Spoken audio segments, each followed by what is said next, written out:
Assalamualaikum warahmatullahi wabarakatuh. Pada video kali ini saya akan berbagi informasi dan tutorialnya. Ada muncul menu baru. Ini sudah 3 hari atau 4 hari ya di web pendataan non ASN, dan itu wajib diisi bagi tenaga honor yang memiliki riwayat kerja sudah bertahun-tahun. Kenapa demikian? Karena di web pendataan non ASN sebelumnya di riwayat pekerjaan itu hanya diisi 5 tahun. Nah, di sini kita langsung saja masuk ke web pendataan non ASN ya. Kita gunakan username dan password yang sebelumnya sudah kita daftarkan ya. Kita klik OK saja di sini.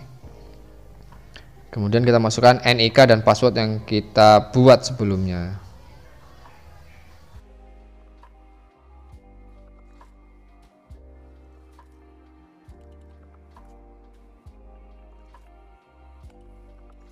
Nah, di sini sudah kita inputkan NIK, kemudian password, lalu kita klik masuk saja.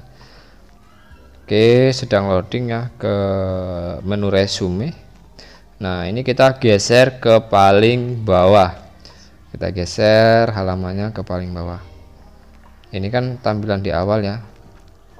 Nah, ini bagi kontrak yang sudah bertahun-tahun masa kerjanya, silahkan diisi dari awal pertama kita kerja, meskipun itu berada di sekolah lain, tapi dengan catatan masih dalam satu daerah ya.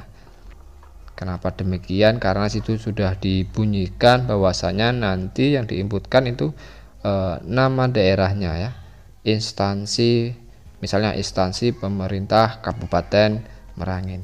Berarti selama guru atau tenaga honor tersebut berada dan mengajar atau tugas di Kabupaten Merangin, meskipun sudah pindah kantor tapi masih posisinya di Kabupaten Merangin, silahkan diinputkan terhitung mulai tanggalnya berapa. Nah, di sini kan sudah terbaca nih TMT, tanggal mulai awal bekerja pada instansi pemerintah Kabupaten Merangin ya.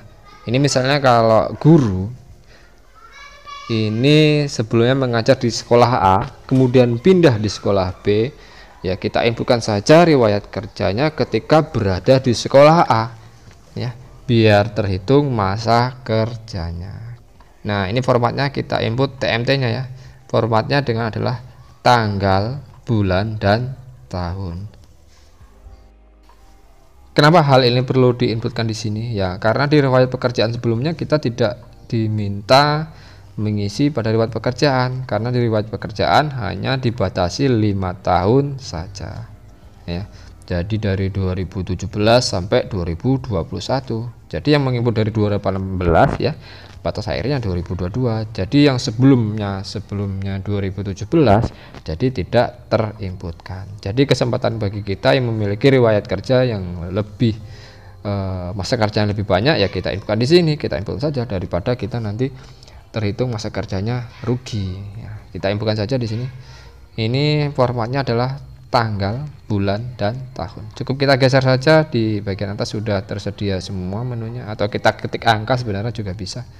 Nah, ini seperti ini ya. Kita geser. Saya di sini mulainya sebenarnya awalnya dulu saya ada di sekolah lain ya, kemudian saya lupa karena SK-nya tidak ada, jadi saya masukkan pada tahun 2011 saja di sekolah yang baru. Ya.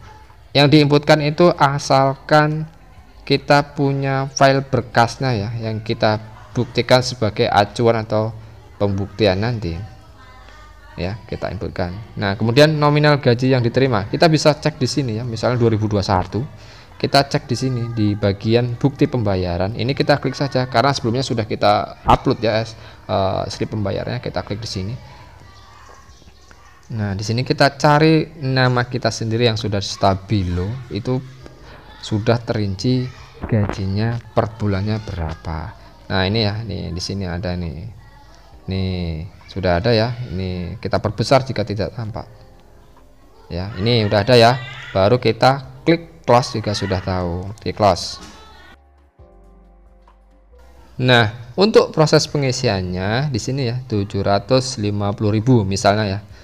Nah, ini jika menggunakan koma itu tidak akan tersimpan. Kita contohnya seperti ini, koma ya, kita klik simpan, maka input gaji ya dengan angka tidak bisa.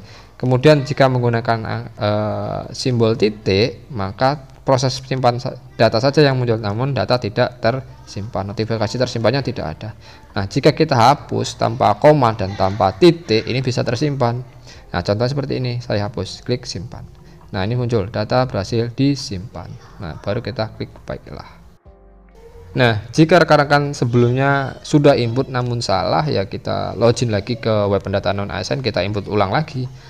Ya, dengan kita timpa saja itu sudah menimbulkan pembaruan data di database di BKN. Jadi jangan berkecil hati kalian sudah menginputkan riwayat kerja yang di menu baru sekarang. Saran saya yang paling penting adalah jangan menunggu kapan terakhirnya ya. Kenapa? Biasanya kalau sudah mepet dengan hari H terakhir itu akan sulit diakses oleh siapapun itu webnya.